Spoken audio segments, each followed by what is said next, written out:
Wow. Aloha, Stephanie. Long time no see. Aloha. I know it's been too long. It's been a couple weeks, so I need to come back out. Hey, Sherry. Yeah, feel free, guys. Turn on your cameras if you'd like to. I always want these to be as interactive as possible. I do have a lot of content to cover, but definitely show your face, meet each other, put faces with names if you'd like. Otherwise, we'll see you in the chat room. All right, let's get started. All right, let me get things moved around here. We've got, hello, welcome, welcome. I'm Marisa, if you'll manage making sure people get muted upon entry if they are unmuted. Welcome, guys. Happy New Year start, right? This is our first update that we're getting ready to release. So we've got a lot of content to cover. As always, this meeting is being recorded and we will post it to our YouTube channel. So if you do miss anything or you need to share it with someone who wasn't able to make it, we'll definitely be doing some follow-ups, emails, letting you guys know what you missed. But we are getting ready to cover everything that is coming out in this next update. I believe I have the version number right. I do have just a little bit of housekeeping. Marisa and I believe Ravi probably should be in the chat room. So chat room is open. Please make sure that you ask questions. We will have some time for questions at the end if you want to unmute and speak up. But during the presentation, if you want to use the chat room to speak up and comment on anything that we've got going on, if you're excited about something, extra excited, or have any questions about any of the topics that we're going to cover today. This is the second quarter release. We're not pushing out updates end of year and first of year to hopefully keep from disturbing that busy time of year. So this is our first major release of 2025, and we are so stoked and excited to show you guys what we have going on. A lot of really cool stuff in this. So to get started here, just again, agenda. Got a few housekeeping items we want to cover. We're obviously going to get to some exciting new features that we have in play for this release, enhancements to any existing features that we have or the user interface or user experience. And then always some bug fixes or issues that were resolved in this update. And then we have a few stragglers, items that I want to cover that aren't going to be released more than likely in the official release that we're getting ready to do. And I know everybody always asks hot question, when's this one coming out? If you missed that in the email, we are expecting to begin releasing this to our customers.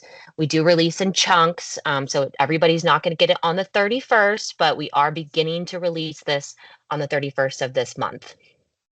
We'll wrap up with some questions and answers if you guys have any questions or comments about what we've reviewed. Let's get started.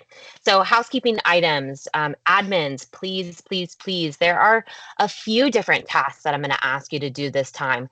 We always ask you to go into the help menu and download your default grid layouts. But there are going to be a couple more items that I'm going to ask you to do. So admins in this room, if you will please jot down a couple of notes after the release has been sent over to your company. You're going to want to go in and say help import default grid layouts. We've got quite a few new grids coming out in this one. So if you want to make sure that you get the starter grid in those new grids, you want to make sure to do this step. Very important steps. I'm going to ask my admins to do one time, only by the admins, and you could move on. Another one that I'm going to ask you to do, this is important. If you are using our dashboard, so that's underneath the view menu, we are going to start allowing you to customize your dashboards with this release. But with that, there was a major change.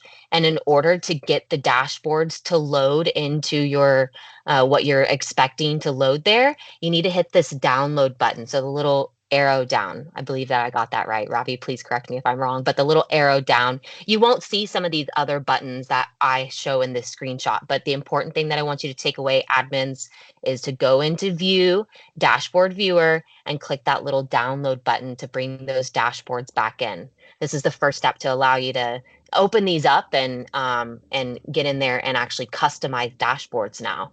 So excited about that. I know there's a few people probably in the room that are excited about that as well. Um, I didn't mention it, still on housekeeping, but all of these items are documented in our help guide already. I think I'm missing maybe one page, but by the time that you get this release, everything will be documented really nicely. So if you forget how to do this, this is going to be documented there in the help guide. Last item that I'll ask the admins to do is go in and import any new day planner items. If we have added anything and you haven't been clicking that button with these updates, this will make sure that you're on the latest and greatest.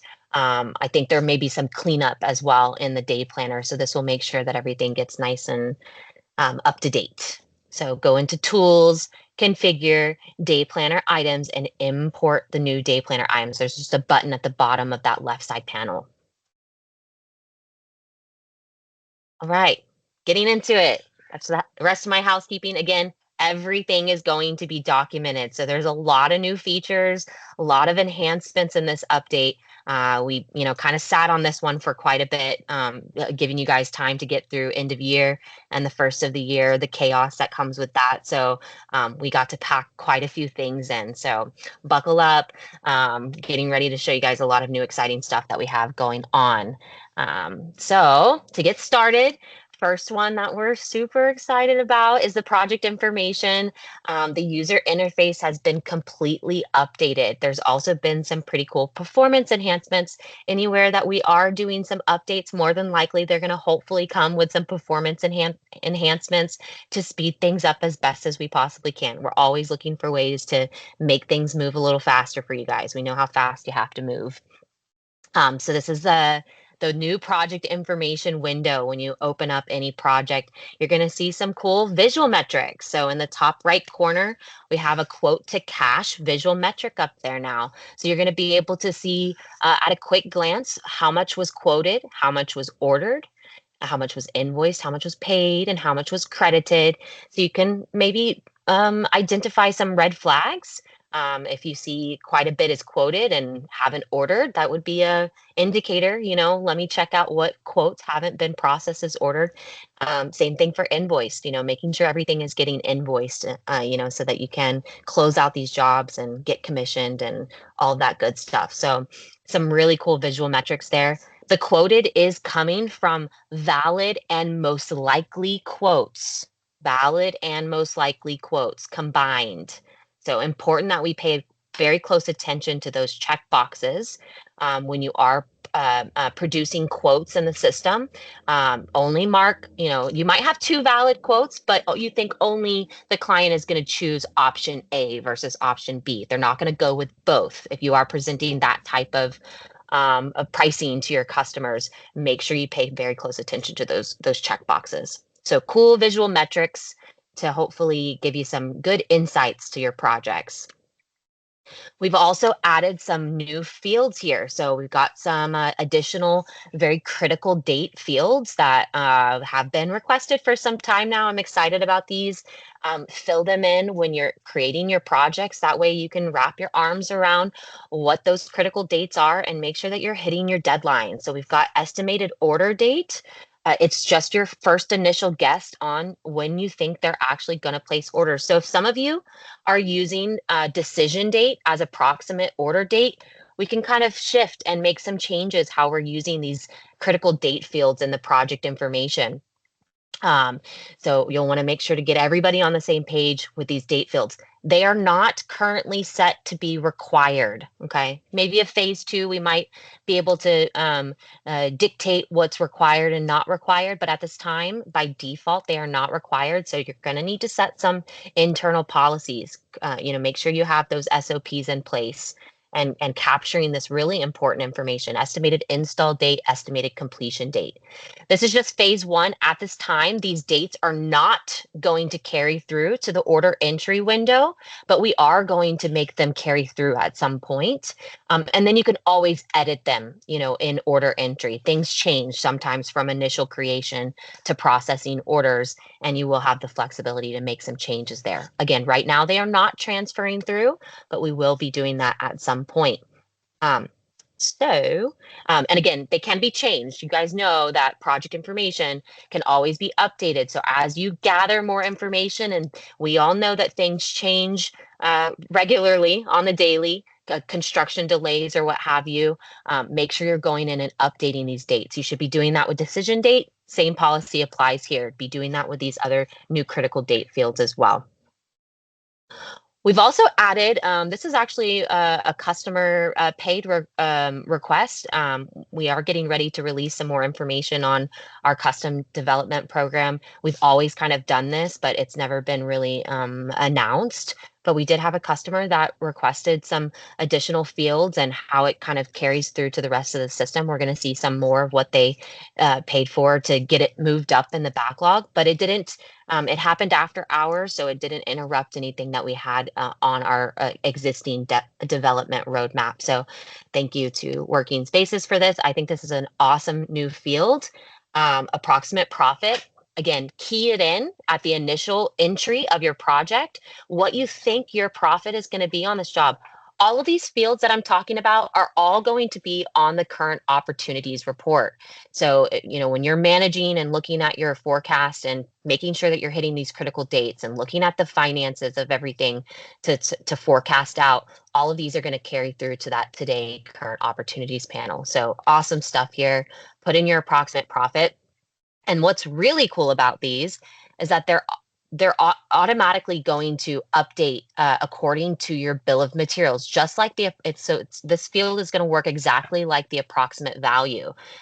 So when you put a quote in the system, and now we have actual cost or estimated cost and estimated sale, we have an estimated profit. Again, key it in initially, and then it'll update automatically per your BOMs. There have been a couple of refresh buttons added there. So if you are in this window and you're like, I don't know if that looks right, you can hit the refresh button. If you hit one of them, it will actually update both. So it doesn't matter which one you hit. It will pull in whatever it recognizes as most likely and valid quotes, those values entered there on your BOM. Cool stuff. Additionally, opportunity notes, last field here, that's been added in. Opportunity notes is now going to show up in your project information window. So you guys can update it still in your current opportunities grid, but it communicates back and forth. So if you enter it here, it'll be on your current opportunities. If you edit it in your current opportunities, it'll be here as well. A little bit more space to see this information. And then the obvious is, once it comes off the current opportunities, we kind of lose sight of any of those opportunity notes that were entered in, because we only really truly saw them in the customer facing side of things. You only saw them really in the current ops. They were kind of hidden in the project info, but now it's just much more forward facing. So excited about that one as well. But yeah, the whole window got a big refresh update. So we're excited about that. Looking forward to your feedback. I feel like the rest of it is pretty straightforward. There was some, changes to the contacts grid down at the bottom that you can see. So if you did have a saved layout, and anything that we make a change to with the new grids, you're going to have to resave your default grid layouts. So just a little heads up there. We do have one loaded up as a default though. So again, make sure those admins go in and download those default grid layouts to get the ones that we think are going to be really beneficial for you guys. But I think it's pretty easy to maneuver around. You're seeing the same fields down at the bottom. It just looks a little bit different, more updated. All right, moving on. Additionally, in the project information window, we're going to start allowing you guys to customize your forms. This was already out in the quick company contact lead form. I think Ravi mentioned it might be like in the human resources, like in an employee form as well.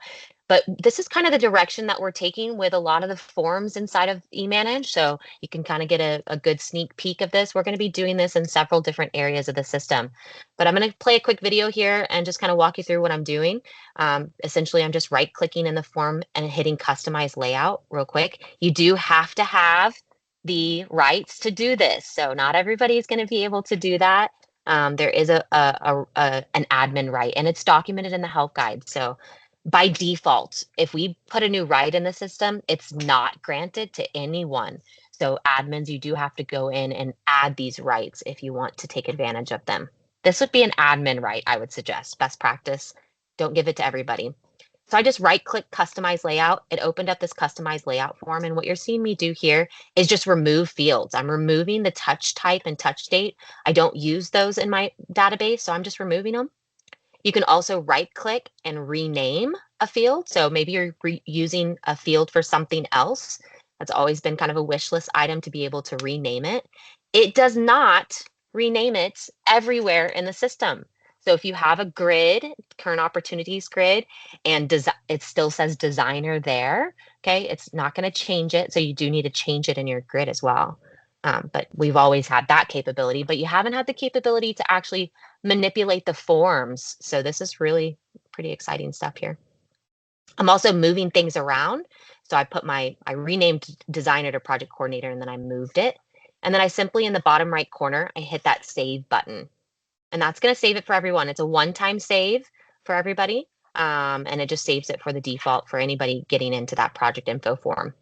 So recap, you can right click customize, remove fields completely, rename fields by just right clicking and renaming, and then reorganizing them. So dragging them around and dropping them where you'd like them. At the end of the day, if you make some mistakes, you're playing around, you're going to be able to restore by hitting this little back button, the little arrow back, or you can right click and hit reset layout right within the window. So if you want to just put it back to the default, you can do so. Cool stuff, huh? Okay. Nicole had a good question. Yeah, Will customizing the info tab apply to all projects or the one that you are working in? all projects. Yeah. Okay. Good question. Thank you. All right. Moving on, the action item window has been updated to, you can see that what we're doing in the system is updating the forms and the grids throughout the entire system. It's just slowly going to take time to do all of them. So the action item window has been redesigned and updated to the new form. I think that got hit on the last update, but we've done a couple of small things to this one. So you're going to see me here go into new action item. I think it mostly looks the same.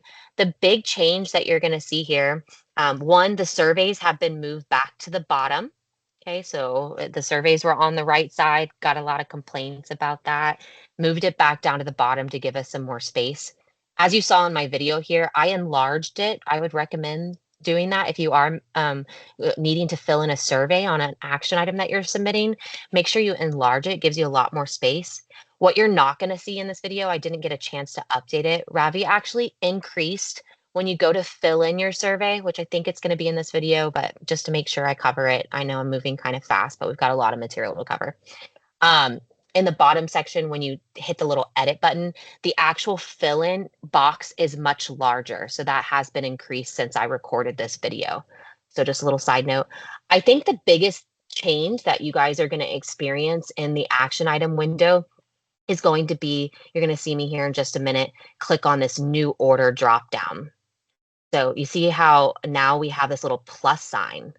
Okay. What this is going to allow you guys to do is when you are submitting an action item, if you only see a quote number that was maybe already processed and you're like, this action item isn't tied to this quote, you can hit the little plus button and you can add a new order on the fly. It'll ask you to name it, which our best practice is always going to be to name your order with your quote number. So I'm submitting a design request through, or even a better example might be like a create quote proposal, or sorry, maybe like a request furniture pricing or discounting or spec check on a quote, but you're trying to, it hasn't been ordered yet. So you don't see it in the drop down and maybe you see a previously ordered quote. You can create a new order on the fly.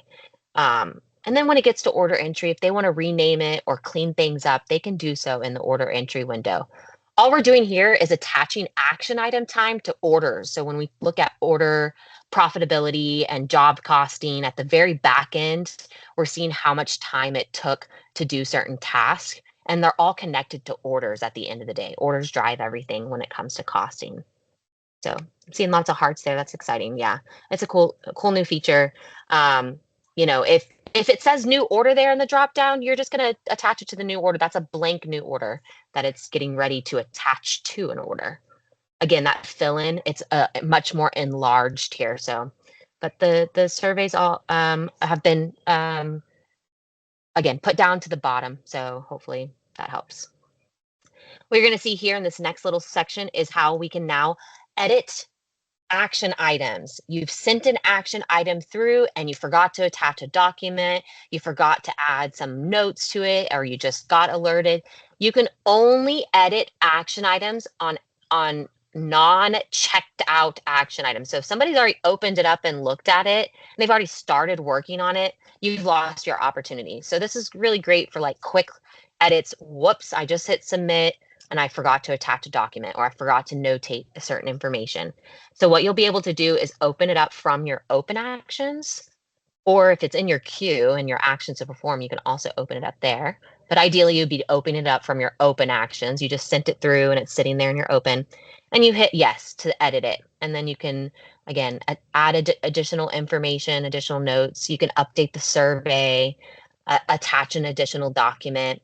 And then when you hit submit, so I'm just filling out the rest of my survey there. Maybe I can even change it to my assigned to. I assigned it to the wrong person. I can change the due by date if I need to, and then hit submit, and it'll just attach those additional information to it. Again, all of this is documented in the help guide. So as you start to play with these new features and you're a little bit lost, definitely rely on those to get through it. All right, sales goals. We added the ability to create a sales goal by quarter. No matter which section you use, it's gonna set the goal for the entire year. But if you do more quarterly style goals, you can set up a quarter goal. We've also added a field to enable the ability to set up a profit goal. So you already had sales goals and opportunities goals. This was another paid development by Working Spaces. So thank you, Working Spaces. But profit goal is available now where you can set that up. And all of this is going to translate into the sales goals reports that we're used to seeing this information in. So your mobile apps are coming later, but day planners and your dashboards, you'll be able to see the profit goal and where they are and how far they are along with meeting that goal. Again, all documented, so check it out in the help guide. This one's pretty cool. We have a new automation. So in the admin application, when you go into the automations menu on that left side, you're going to now see a new tab, sales automations, where you can go in and you can set up a commission goal. We have a lot of dealers out there that they have to hit a certain threshold, a certain number in order to start receiving commissions. So you can do this now. It won't allow you to schedule a commission until they've met that goal. And you can set up a goal based on sales or profit. And when their goal is met, then when you start scheduling commissions, it will kick in and allow them to start receiving commissions once they've met that number. Additionally, on the bottom section, you're seeing project sales teams. You can set automated team members now. So you can open up the salesperson from the drop down and then say, this is the team member that always works with this particular salesperson. Which then now you can actually set up default commission plans for team members. So this is coming up a little bit more often than it used to, giving everybody a little piece of the pie. So if you wanted to set up a commission plan for a team member, you can go into the commission plans. The whole commission configurator has been updated to the new user interface as well. So it's quite different than what we were used to. Essentially, what you can start doing is just typing in what you want in the commission plan name to be. Like you start typing in the actual grid. So it's a little bit different. Again, all documented in the help guide. So if you want to check that out. But what my main point here, past the user interface big change, is that you can actually set up team members. So you'll see in other users at the bottom there. If they're not a salesperson, you can set them up to also get a different style commission plan. And so when you do have team members selected on the project information page, when you go to schedule a commission, you'll actually see a new button that says schedule payments for team members. And you can actually do multiple at one time. So you can check both Alex and Bugs Bunny there and hit save, and it'll schedule the commission for both. So saving you some clicks if you do have multiple team members that do get a piece of the pie. You can still do individual as well, so you can select one or the other.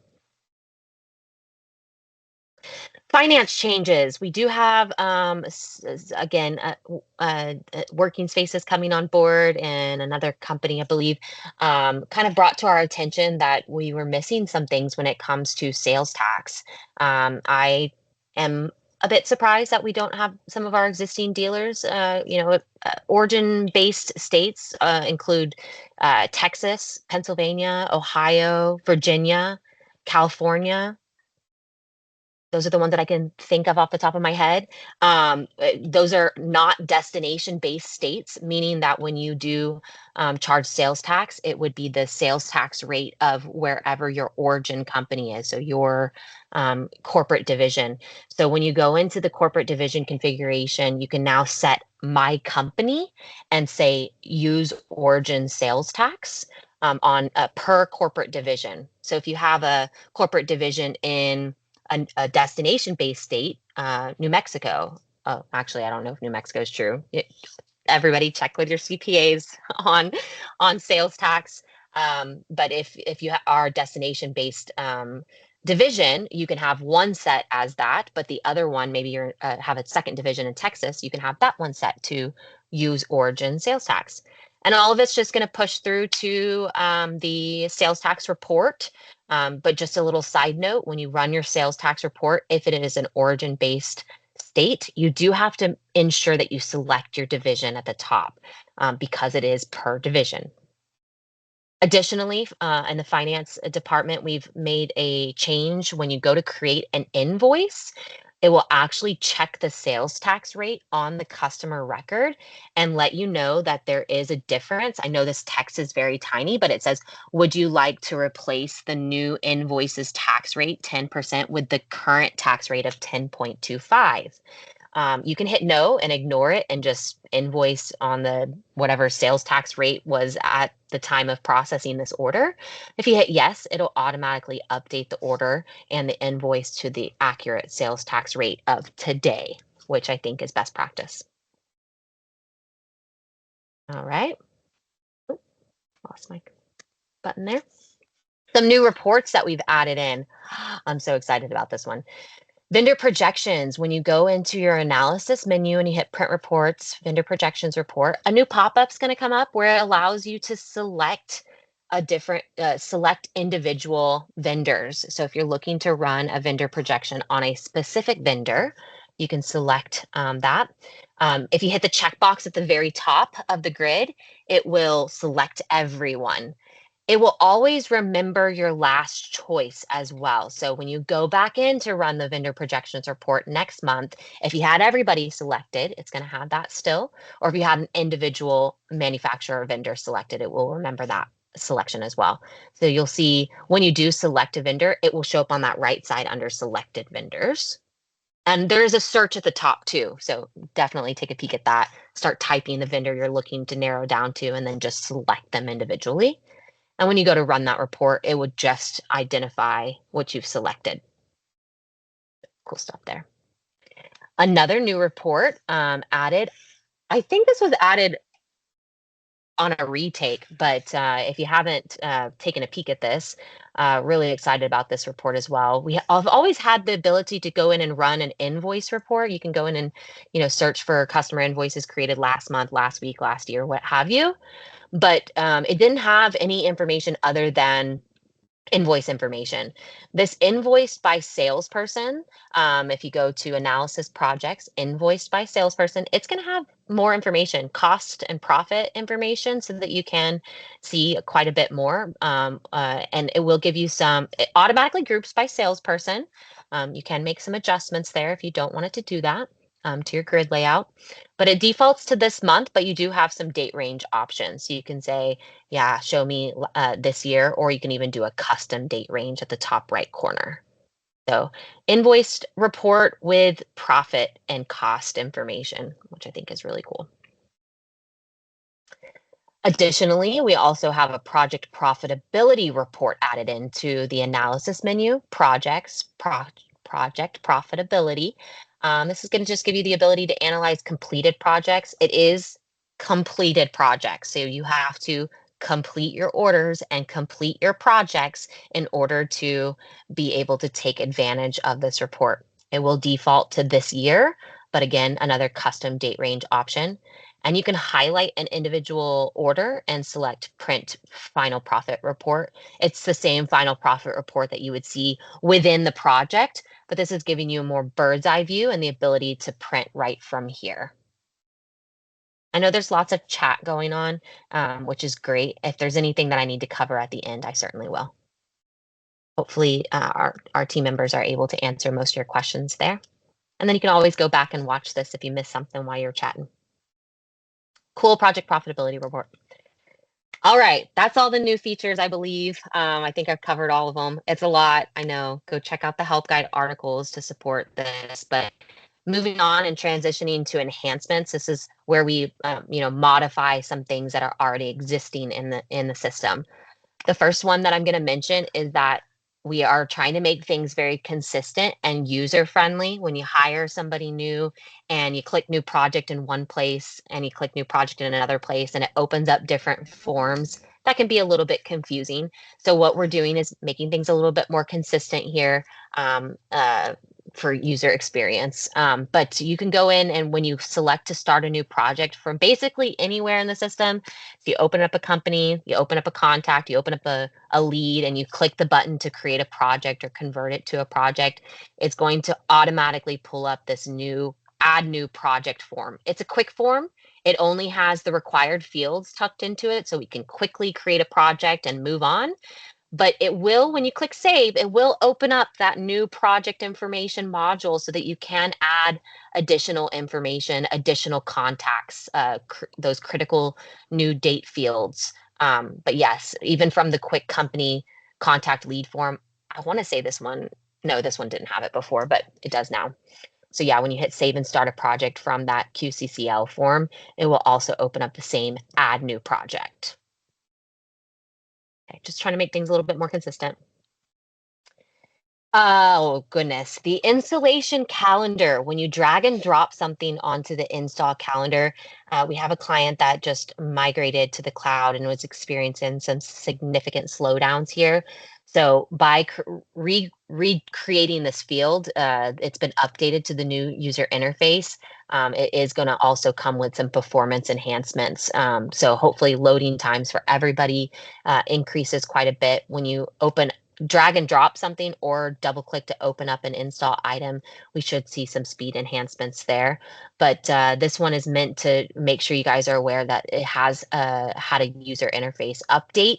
I think that it's very much the same. The biggest change, and it's super simple, it's more user friendly, is the add selected button. Like when you're adding your internal resources or your subcontractors, rather than those tiny little arrows, it's got an add selected button.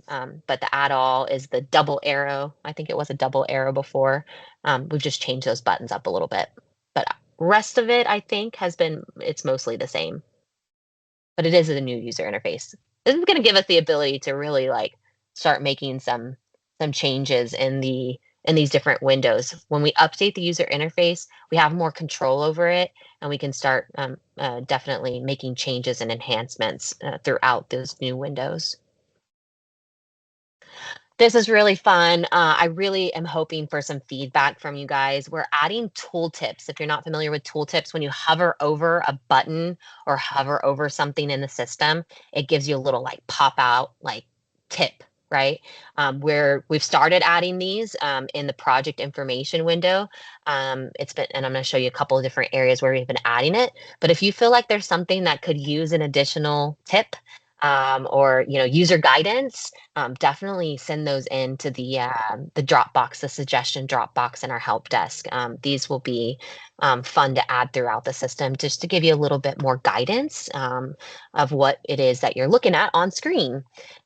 There's been one added. I'm going to talk about the acknowledgement window. This one has how to use your interface update. I'll talk about that in just a little bit, but there's a tooltip there. I don't know if you know that estimated ship date, estimated delivery date, it's letting you know that one or the other is required. Even though they have stars on both, you don't have to put in both. We don't always have a delivery date, but typically we do have that, estimated ship date right out the gate.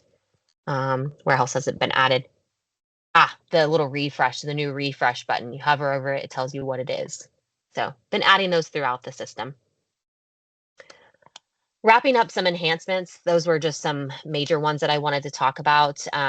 We have been, again, enhancing several different areas for performance. So you're going to see a couple notes there. Quote settings, when you double click on a quote or hit the quote settings button, that should load up a lot faster.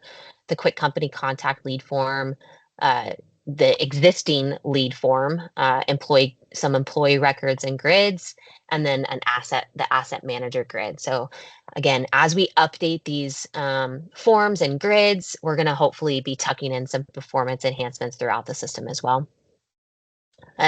Speaking on grid updates, the all history, not a fan. I don't use the all history. I don't know why anybody would, but it's been updated to the new user interface, the new grid. So just a little side note, if you had any saved layouts there, you're going to need to resave your layouts. But we're starting to get more familiar with the new grids, I would imagine. So I don't have to speak to that one too much more. Big one here, view quotes. When you hit the view quotes tab, the whole user interface has been updated, and Ravi has added some really cool previews. When you highlight, before I go there, you see in the middle here where it says ordered and not ordered. That's really cool to me. So when you get into your view quotes tab, it's grouped by which quotes have already been ordered, which ones haven't. But also you're going to see a pop-out panel on the right side, which shows you some of the things that we would see in the grid, when it was submitted. There's an additional description field, but some additional fields have been added there. It'll also show you which options are tied to that quote, just when you highlight it. So you don't have to double click and open it up. You can see which options are connected to it. I will recommend, this is the view when it's expanded out. So you can see it looks a little bit busier on that left side where it's pointing. It's not only grouped now by what's ordered and not ordered, but if you have it expanded, you'll see what option is tied to that quote. If you like that view, go for it. But I will give you a tip here. When you go into your user settings, personal settings, you can turn it on to say, don't automatically expand the quotes to show the options. I prefer, I'm going to go backwards, the cleaner view that's not expanded, and I can highlight it and see what options are selected. Personal preference, up to you ultimately. That's just my suggestion. You got all kinds of reactions the vendor for that one, just so you know. You had all kinds of beautiful reactions for that. Yeah. Love that. I'm gonna go back and check out the chat, but that's exciting. I know. I'm so excited to see that you guys get as excited as we do about this stuff, because it's the smallest things that make such a big difference. And we know that. We understand that because we've used the software before and we see what you guys are going through. So we get it. Get excited. It makes a difference. It makes us understand that we are on the right track. The vendor acknowledgements, the UI update that I briefly referenced before, it is updated to the new user interface that we're gearing towards everywhere throughout the system. Big thing to point out here is there's a whole new field called delivery group. This is specifically for our Hayward dealers. I will talk about that in just a moment because it's not quite ready yet, but it might be ready for the release on 31st, but I'll give you some more insights to that in just a bit. But for my non-Hayward dealers, technically you could use this if you did want to add manually a group number. If you have multiple deliveries that are happening from one purchase order, you're going to see the delivery group number in the grid of the existing acknowledgements. So if you wanted to quickly be like, oh, this is group one, this is group two, you could use it, but it is specifically designed for our Hayworth dealers, but it is going to be available to all. Another big, so other than the UI update, which you can see the window looks a little bit different, there is also an additional feature that I absolutely love. When you acknowledge things now, it's going to confirm the total acknowledged price. So when you hit save or acknowledge, selected, acknowledge all, I'm not exactly sure which buttons it's on, but ultimately you're going to get a pop-up that says, do you want to confirm? And with the total price acknowledged. So red flag, right? If you see that the price is different on screen and you're looking at your acknowledgement, hit no. Find out which line items need to be adjusted because there was a price increase or decrease, and you need to make those changes in the acknowledgement window. As far as the finance goes, enhancements, big one that came in when we added the show statements on invoices at the bottom. When you go to print a customer invoice and it shows other past due invoices that they have, we had some feedback and we're listening. You can now go into your administrator application, go into the database settings, and you can say, don't show statements on invoices by default. So it's just when you go into create your customer invoice, you'll still have the option to turn it on, but if by default you don't want it to be on, you can turn it off now and then do it on a per invoice. If you like it and you're getting good feedback on that with your customers, leave it on. I enjoy it. Another finance improvement or enhancement, we have created the ability to push multiple invoices under one project with different bill tos. Currently, when you push it over to QuickBooks, it pushes it under the same bill to. Computer's gonna die, don't want that.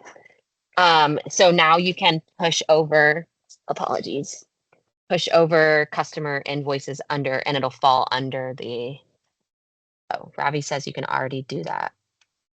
But it stays all under the same job, but Just creates a answering a new different job. question. Yeah. Oh, sorry. Okay, I just saw Yeah. it pop up. I was like, wait, you can do that now? No, I'm pretty sure you couldn't do that.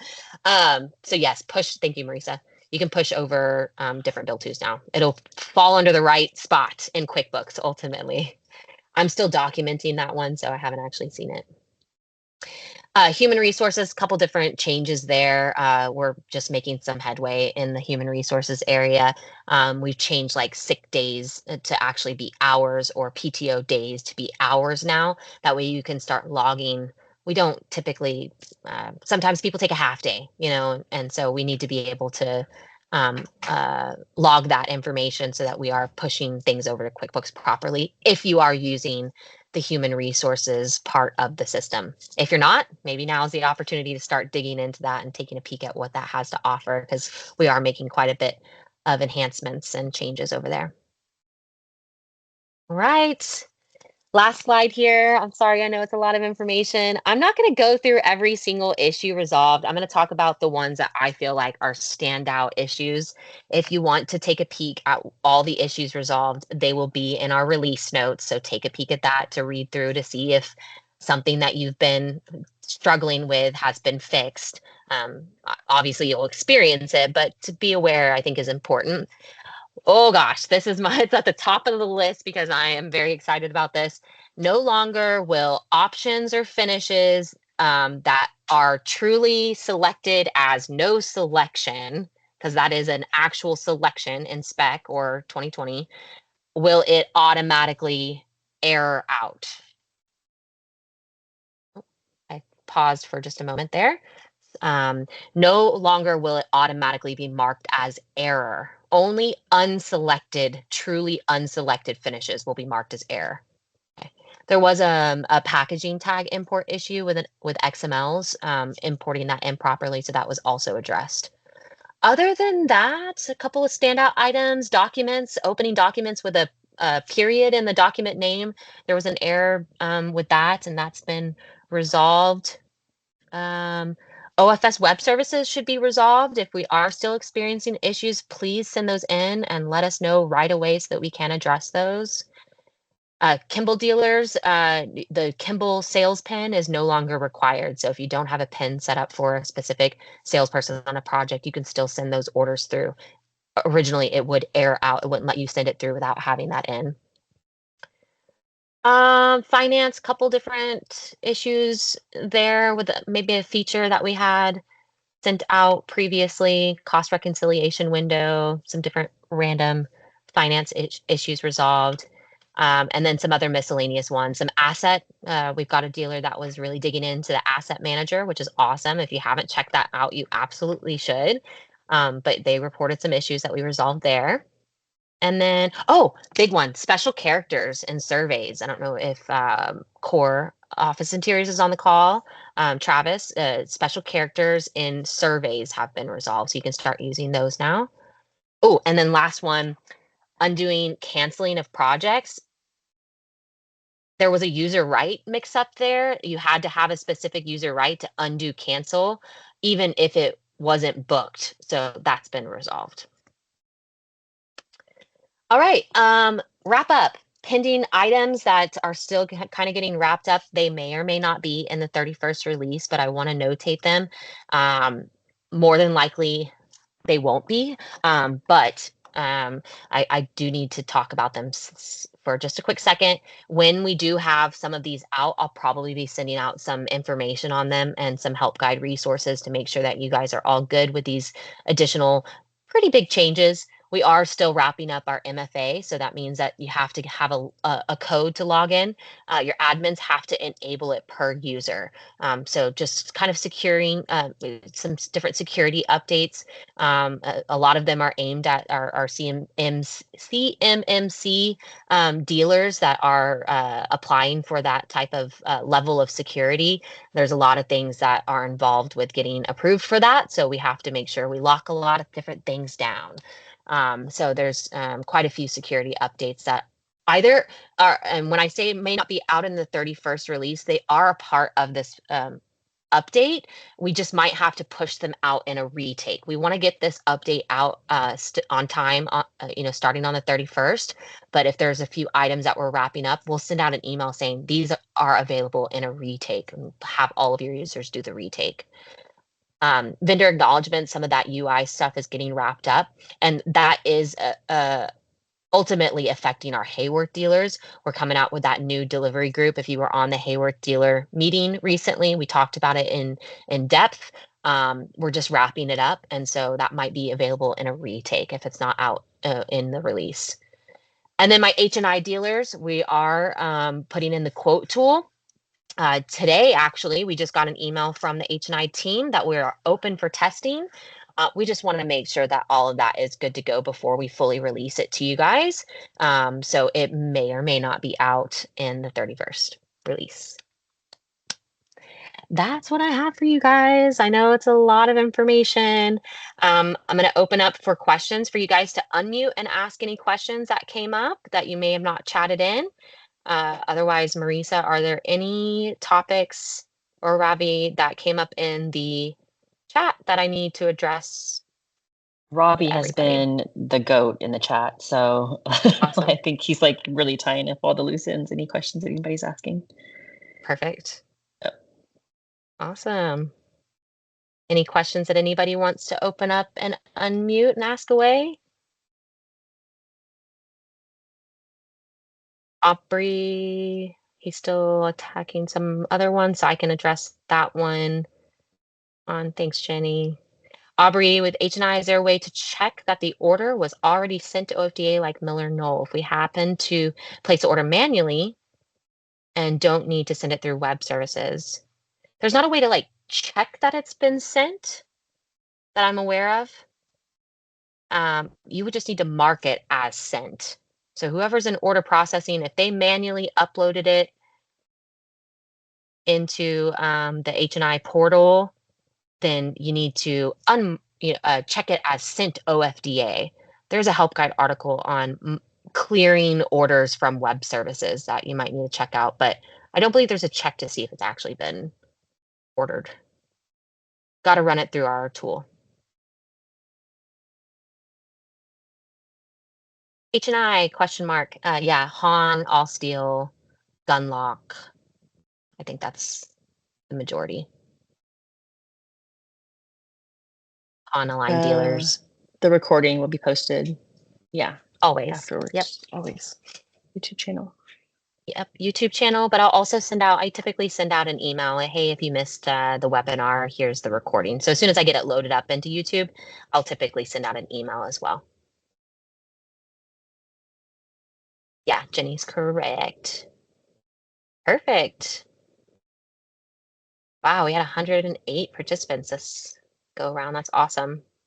Well, thank you guys so much for joining and taking some time to see what we've got going on. Destination tax real quick. By delivery address. Yeah, always. Install address, end user. The origin, you might be thinking about the origin-based sales tax. Yeah, that's for states that charge their sales tax for where their company, their origin, where it originated.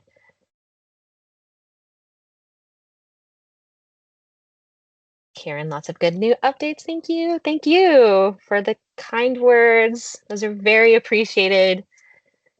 This was truly the most amount of like reactions that we had throughout the whole thing that we've ever seen. So that was really exciting for us anyway. So thank you guys for reacting. We appreciate it. It keeps us going and motivated to continue to make e-manage, better every single day. So thank you guys for the kind words. We don't always get a lot of those, but it is appreciated. Awesome. All right. Well, thank you guys for joining. I will post this to our YouTube channel and follow up with you guys. But if you have any questions, comments, suggestions, you guys know to hit up the help desk and let us know. We are obviously listening and making improvements and changes based on your feedback. So keep them coming. But otherwise, have a great day and we'll see you on the next one.